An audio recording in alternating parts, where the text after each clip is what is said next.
Hello everyone. This is Soviet Russian Bear, and today, it's been a while, and Joaquin Flores is back with me. Hi, Joaquin. Yeah. So, I'd like to ask you these questions. So, this actually has been making headlines in the news agencies all across the world. So, is Zelensky and his handlers, of course, planning to use the dirty bomb, and nuclear waste and nuclear radioactive material detonated with conventional explosive device, but spread all across Ukraine and Europe and contaminates a large area. So this is what the dirty bomb is.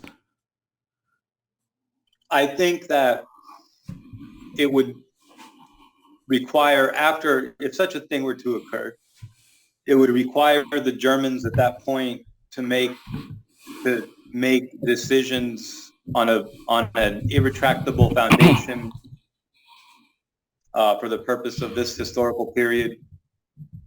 The Germans would have to make an irretractable, civilizational decision at that point in time, because they would have the intel to know who did it, and they would know who it's not. You know what I'm saying? So that's one of my chief concerns. If the Germans went in, were part of the misinformation and didn't call into question who did, the narrative of who did the dirty bomb, then that would be a problem, unimaginable problem for Europe. But at this point in time, I'm having a hard time not connecting the apparent arrival or declaration of U.S. soldiers in Ukraine and reconciling that with, what we know about the accusations that the Russians made that, that the U.S. or somebody was planning a dirty bomb. I guess not the U.S. or saying Ukraine. Yeah. Planning a dirty bomb, right? Yeah, of course they said it's Ukraine. And we've talked before about why the Russians keep putting things on Ukraine, because that's who they're negotiating with. They're treating Ukraine like that's the party. That's how they keep the conflict, localized to Ukraine. That's how they can say that's who we're negotiating with to end the conflict, so they can continue the operation to its conclusion. I'd say that if the U.S. is going to increase its size of its force in Ukraine in any way, that would probably be, I'm just trying to think, I'm just piecing, and I'll tell you what's on my mind. We know that that the Americans and the Russians spoke on the phone. The military heads, Lloyd Austin and Sergei Shoigu, spoke on the phone just kind of right before this stuff happened. They spoke actually 3 times, I think, over a period of a couple of days. Yeah. So that's my first thought, that maybe that in other words, it's like, maybe it was something like Shoigu's like, look, don't do the nuclear thing. What is it that you're trying to achieve by, or let's ask, not what you're trying to achieve, because that's so direct, but let's say what, outline what you think your response would have to be if you did this thing. And, maybe Lloyd Austin said something like, well, we would, definitely deploy a force to run to Ukraine to something. We would send weapons inspectors, and we would send weapons inspectors with military entourage. Military entourage. So maybe this is just completely bullshit, wild speculation. I'm talking one of dozens or several dozens of possible scenarios, just to get people's heads thinking about how events connect. Again, this is nothing concrete. Yeah, but this maybe is very like, Yeah. maybe something like, well, we put some people in there. Okay, would you allow us to put 25 people in there or Mm-hmm. whatever? Well, what are they going to be doing? Well, we're going to call them weapons inspectors, but they're going to be doing like advising and stuff, whatever. It's like, Mm-hmm. okay, out of artillery range. So, dirty bomb. Dirty bomb is actually some sort of. Would you agree with me that it's actually a weapon of terror? It's more of a terror or brinkmanship type of thing than a real weapon. Yes, it's being used to force a. It's the threat of it is being used to force an agreement, an outcome, a concession, a hedge. Russia not do something, Russia do something differently. It's obviously meant to change Russia's behavior, and doing so, putting a lot of civilian life or maybe the soil and food supply, things like that could be negatively Mm-hmm. affected by dirty bombs. So uh, also pushing, as Maria Zakharova said, that that the U.S. shouldn't be trying to test how wide the red line is. Anyway, so the thing had escalated to a very critical point. The UN Security Council convened. Russia presented a lot of things. Just as the thing has developed, then we get all of a sudden the U.S. announcing that it has military there. Mm-hmm. I said on my podcast that it was disingenuous to call them weapons inspectors because of the connotation as a civilian thing.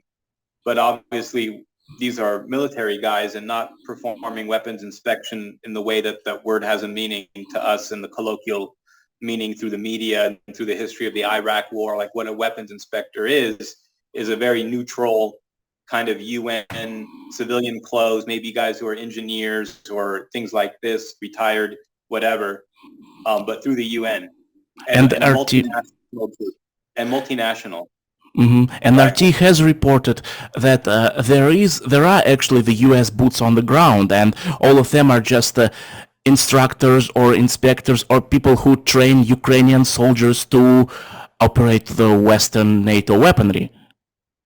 I think Yes, RT. but it's yes, but prior, it's Mm-hmm. different to have a non-commissioned officer who's retired, and then in addition to not having a commission or just being hired through a subcontractor to do working directly through a subcontractor or with the Ukrainian military, you are an American, but you're not doing it in capacity of the U.S. military. So it's very different.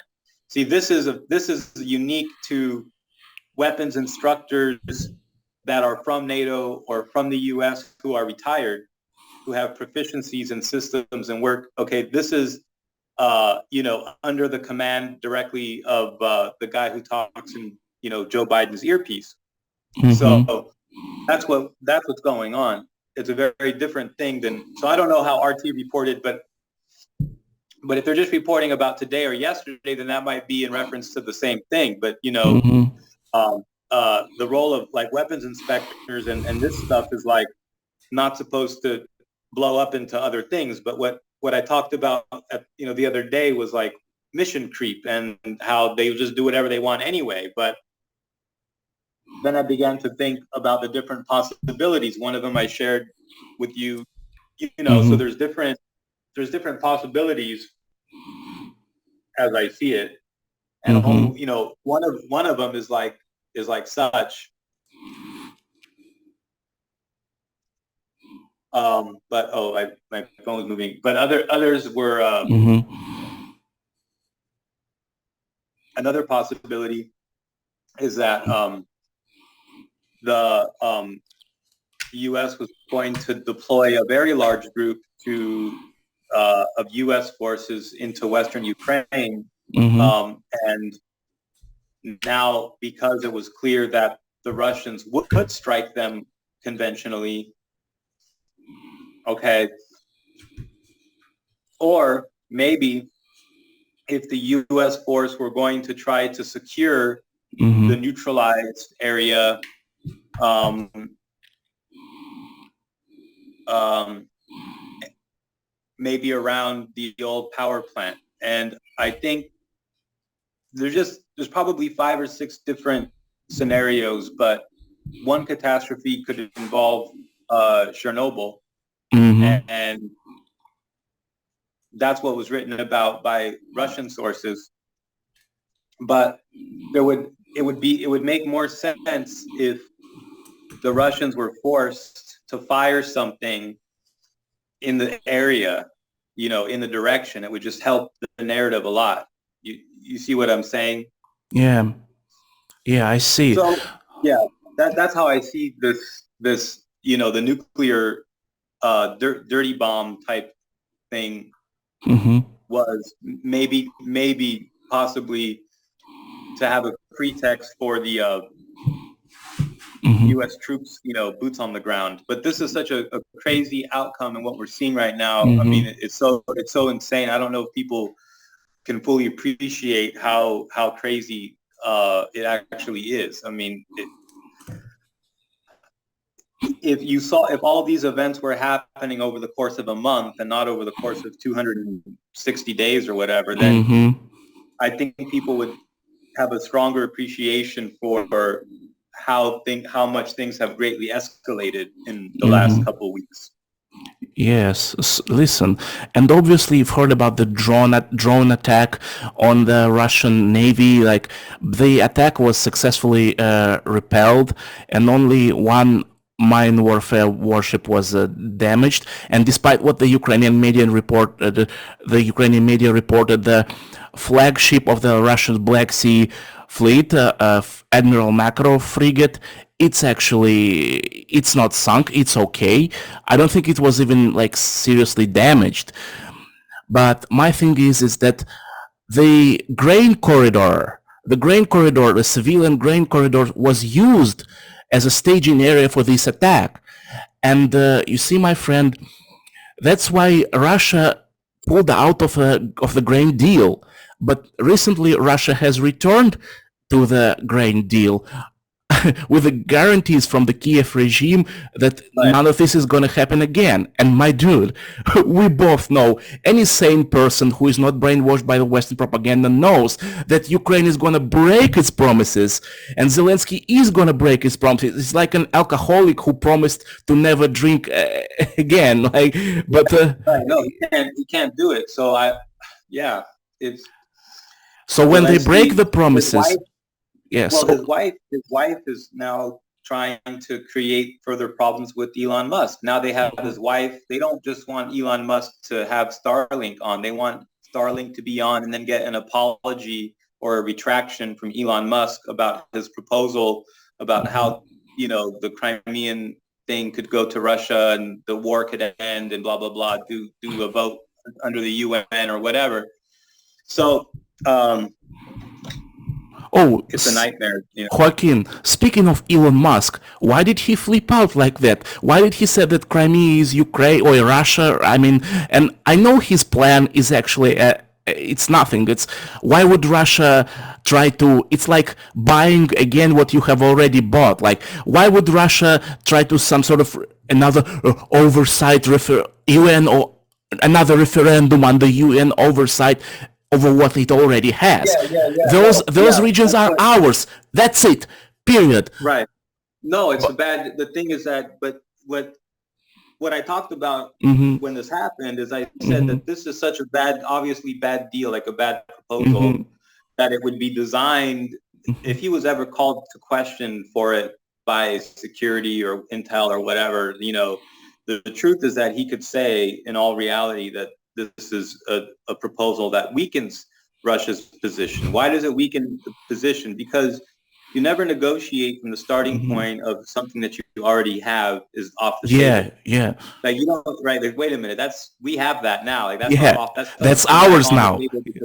Yeah, that doesn't. You don't propose that. Like that's not. You can't. So it's just very obvious. It's a non-starter to anyone who knows anything about a deal, and anyone who would be paying attention to him would know that. However, he is trying to, genuflect that he kind of is part of or represents this aspect of the power elite in the U.S., which do not want to see a this conflict with Russia continue. They want to see U.S. resources spent elsewhere, and diplomacy and agreement used on, in a certain way that could be used to, let's say, the U.S.'s advantage in places, wherever it may be, in Africa and Latin America.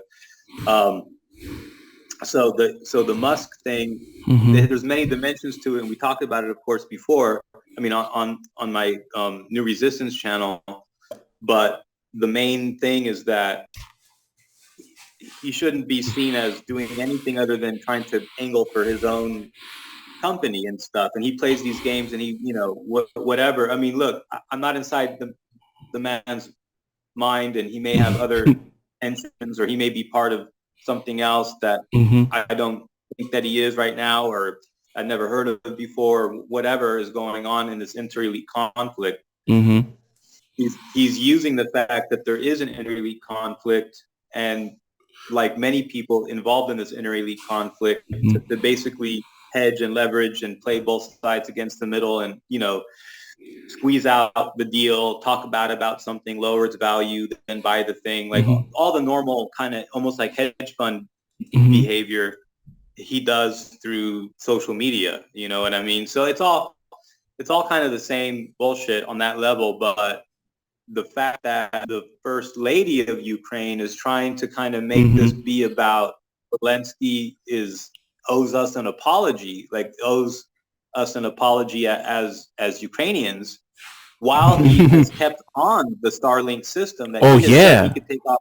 You see what I'm saying? It's almost like they're trying to provoke him to turn it off, or they know he's going to turn it off, and they're trying to say that, the reason he turned it off is because the first lady fucked up when she talked, whatever, not the reason he turned it off is because the Russians are shooting him down, or the Russians are going to release the evidence of whatever the thing is. I mean, I've also suggested that there may be, because of Musk is very much involved in Roscosmos and everything, because of the supply and the relationship of Russian parts, Russian engines and stuff. So for SpaceX and other ventures like this that Elon Musk does, so like he has relationships with the Russians, and he has relationships with and heads have rolled at Roscosmos anyway, but different things have happened. There's been changes of power. There's so many things going on there. It's hard to keep track of all the moving pieces. But at the end of the day, one of the possibilities is still that he made a deal at that level with them to try to get around or through the sanctions to get back into that. So he doesn't like the sanctions for that, number one. Number two, there's other aspects of this that have to do with the value of Starlink, and if the U.S. military will officially use it or not, because then it kind of makes it more like the U.S. is a party to the conflict. See, that there's all these different things going on about why Elon Musk donated these in the first place. When we know it's a military-industrial project, then is he pretending not to be getting, money back from this, or is he not getting? There's so many layers that it's just so dumb to dissect the 15 different preliminary situations that each give rise to different, what I mean? There's too many possibilities, dude, but it's fucking crazy.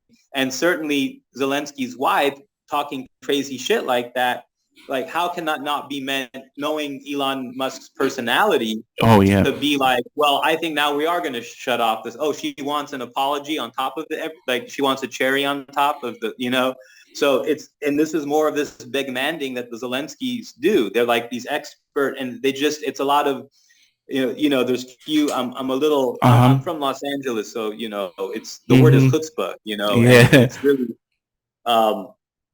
to kind of put it like that, they're the ones in need of something, and yet they're setting the conditions and trying to determine who's inside the circle and who's outside the circle. It's like, bitch, you are not in the circle to begin with. What are you talking about? So it's very strange, the behavior of this act. It's all fully an act. I mean, the State Department is backing this act, and the transatlanticists are backing the act. But it's, when you deconstruct it, it's bizarre how much weight these people are given, undeserved weight these people are given on the global stage. Seeing him appear at all these world events, talking about Zelensky appear at all these world, speak at the fucking Oscars and stuff. No, he didn't, but it was a joke that it was being, what's his face was saying, Sean Penn was saying that he was gonna say that the all the people of the Oscars should recuse themselves or step down, Oh or they yeah, should abolish the award if they weren't going to allow Zelensky to speak at the speak. Oscars. Yeah. So, yeah, yeah, Yeah, and Joaquin, I think this will be my last question dedicated to the Zelensky and the terror and the Ukraine's terror attacks on the Russian whatever infrastructure, and then we'll go into the midterms. But my following question is, what do you think about the the sabotage of Russia's Nord Stream pipelines? And you obviously heard about this Listra's leaked phone call when she called and said, yeah, "It's yeah. done, it's done." I don't know how did they acquire this. It's maybe FSB or SVR, but still, the leaked call, it's actually confirms the British involvement into this. And we had, like in Moscow, we had an anti-British rally near the Russian foreign ministry when the UK ambassador was in there, and there were like Russian people with posters like Britain is a terrorist country. Was it Liz Truss's phone that was hacked, or what was exactly that was vulnerable? Like, what device was she using that? And what? And it was her SMS or her WhatsApp messages, or what app was she using? I don't know, but I know for sure it was her phone. Yeah, it was her phone. See, Yeah, I know that mm-hmm. General Flynn does the app, Mm-hmm. through WhatsApp. They have Mm-hmm. the thing that you just receive. By receiving a message, your phone is hacked. Like, you don't have to push anything. It's just a hack. It's just Mm-hmm. you're done. And they also had it that the message that you receive doesn't show up as an incoming message in your inbox. So you don't even know you received this message. Your phone registers it as you received the message. Through that vehicle, the Pegasus app got into WhatsApp. Yes. You see? Mm-hmm. So there's all of these, the technology exists to do these things, through these messaging apps.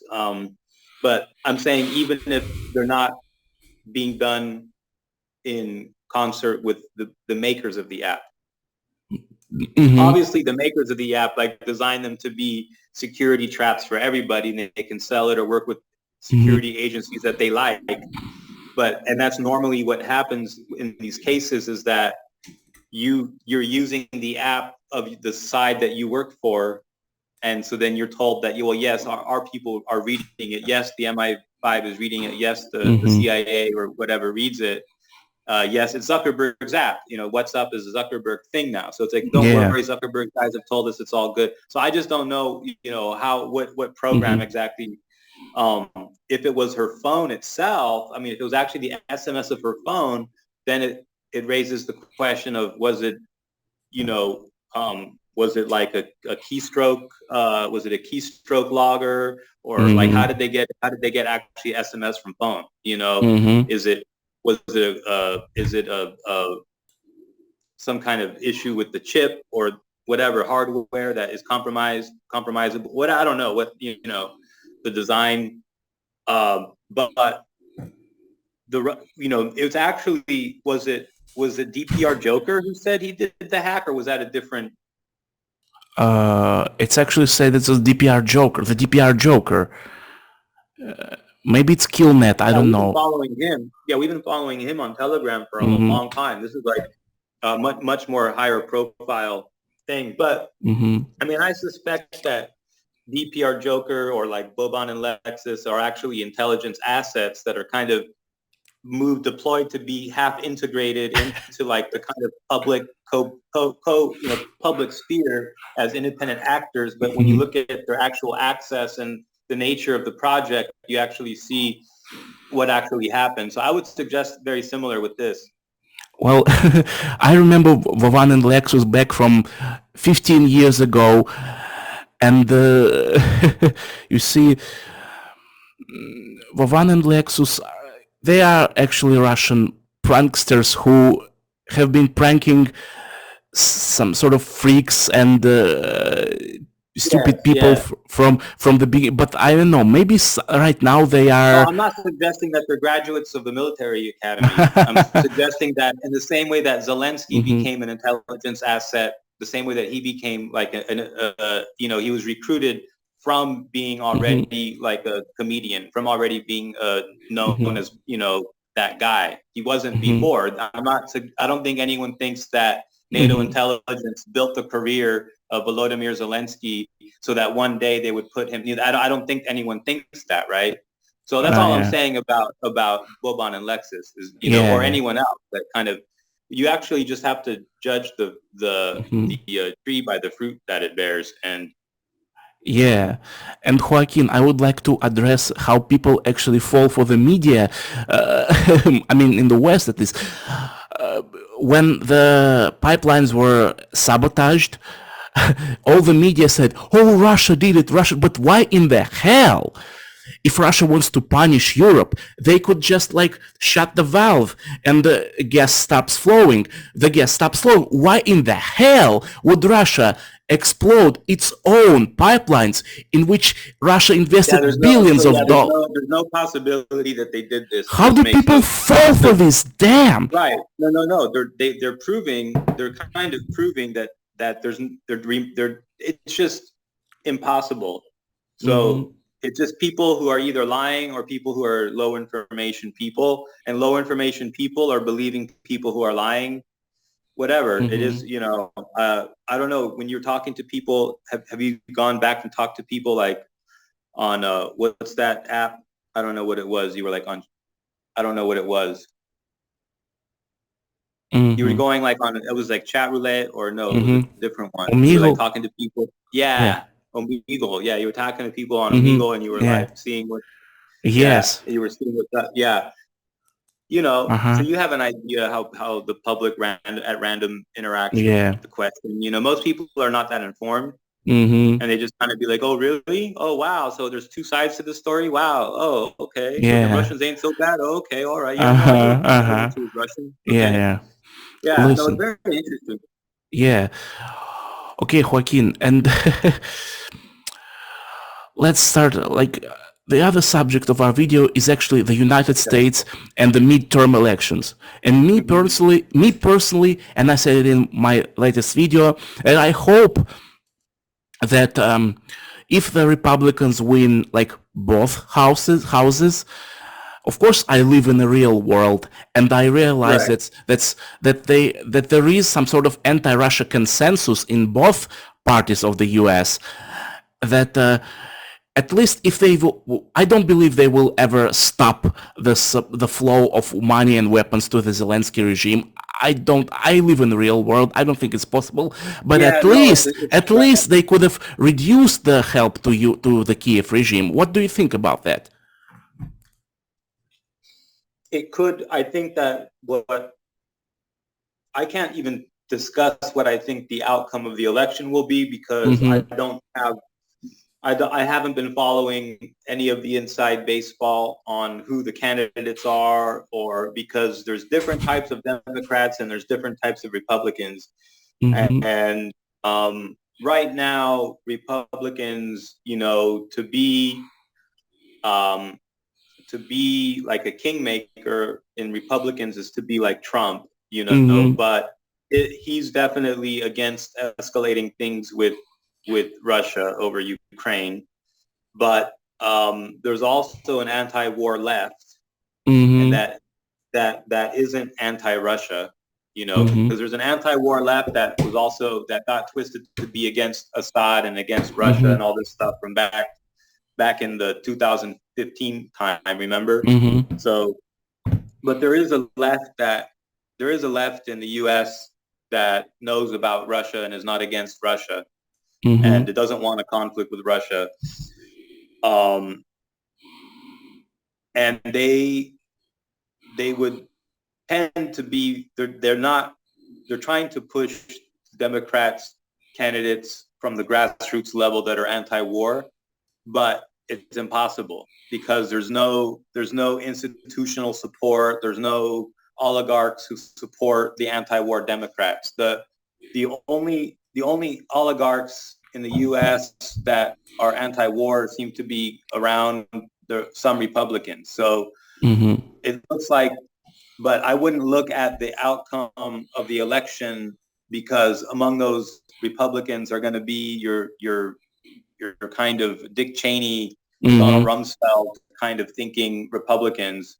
And a lot of the culture war issues are of extreme significance, and those kind of are in some ways synthesized and manufactured so that the bigger economic and geopolitical questions have a contest with something that's more manageable and stage crafted internally, like the culture war stuff. So like the thing is that a lot of people who want to vote for certain types of anti-war conservative ticket might Yeah. find themselves sidelined by someone just saying that they're, pro-life.